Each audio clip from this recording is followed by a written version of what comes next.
I play Pa, who is father to Buddy and Will, and husband to Ma, played by Katrina Balfe. And I think Pa is ultimately a really good person trying to do right by his family. And he's, like everyone in Northern Ireland at the time, is sort of forced into this very difficult position of trying to make big life decisions that benefit the family and try to get through these very severe times that are happening around Belfast in 1969. But ultimately, he's trying to do the right thing for his young family, and so he works in the building trade as a joiner, and a lot of his work is bringing him over to England already.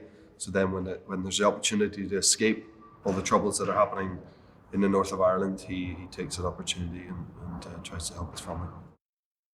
I sort of didn't base him. I mean, I have the luxury of being from Belfast and having a father from Belfast and uncles from Belfast, and lots of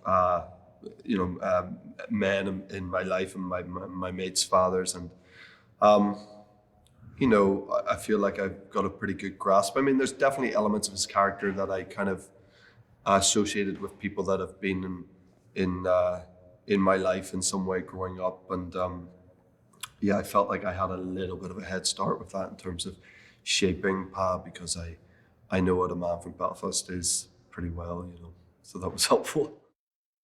I get a sort of text from my agent saying, Kenneth Branagh would like to talk to you about something. Are you free tomorrow? It's like, you don't get those texts very often, and I was thinking, great, he wants me to be, an extra in a movie or something, and I'll definitely talk to him about that.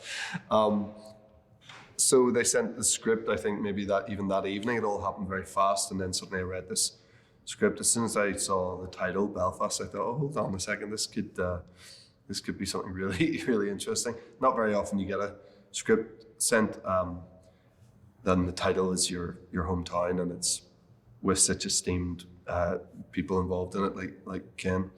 So read the script straight away, and I think the next day I spoke to Ken on a sort of FaceTime call, and just instantly, as I imagined I would, was sort of connected to him and saw how much this material and being from Belfast meant to him, and obviously being from Belfast means a lot to me also, so being able to riff off him in terms of talking about what that feels like, I felt a lot of pride, Ken's amazing at sort of bringing out all the core goodness of people from home, and no matter what side of the divide you're on, and no matter what people have gone through back home, we have always, I think, I'm slightly biased, but I think we are in the north of Ireland, we sort of insert humor into everything, and we try to see the best in every situation. I think maybe in all of Ireland it's like that too, it's an island that has gone through a lot of pretty rough situations over centuries, and hasn't always been treated that well, let's say, and haven't treated each other that well, let's say that also. And I think we've had to sort of use humor to sort of combat that and get through those situations. So I think Ken really drew out that humor from the people there, which I really respected. But it's a joyful script in many respects, considering the very troubling aspects of what's happening and the backdrop of what is starting to happen in Belfast at that time, and the fractions that are starting to occur, and the division and the uproar and the violence. There is still humor, and there's people trying to live their lives and make these decisions. I mean, I think it's kind of, in the best way, it's difficult to describe. I think it is kind of, Ken and I were talking about this on set the other day, about how I think it's going to serve so many people. I do think like everyone in the family could watch this and get something from it, again, because it's joyful, but it's there's heartbreak in there. There's big themes. There's big decisions. There's leaving a life behind, but it's also funny. I think it's funny. I think there's loads of humor in it. Um, and yeah, I think it's sort of got this strain of like this very relatable sort of empathy throughout it, and these decisions that are being made that I think any family can imagine themselves in these situations, trying to make these decisions that are really tough and leaving a whole life, the only life you know, and leaving that behind. I mean, it must have been brutal to make those decisions then.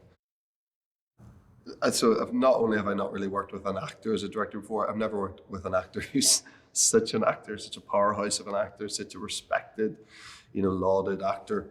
And I've loved every second of it. And the benefit of that are so many and plentiful. But my favorite aspect of working with an actor as a director is he is so mindful of where your head's at all times as an actor.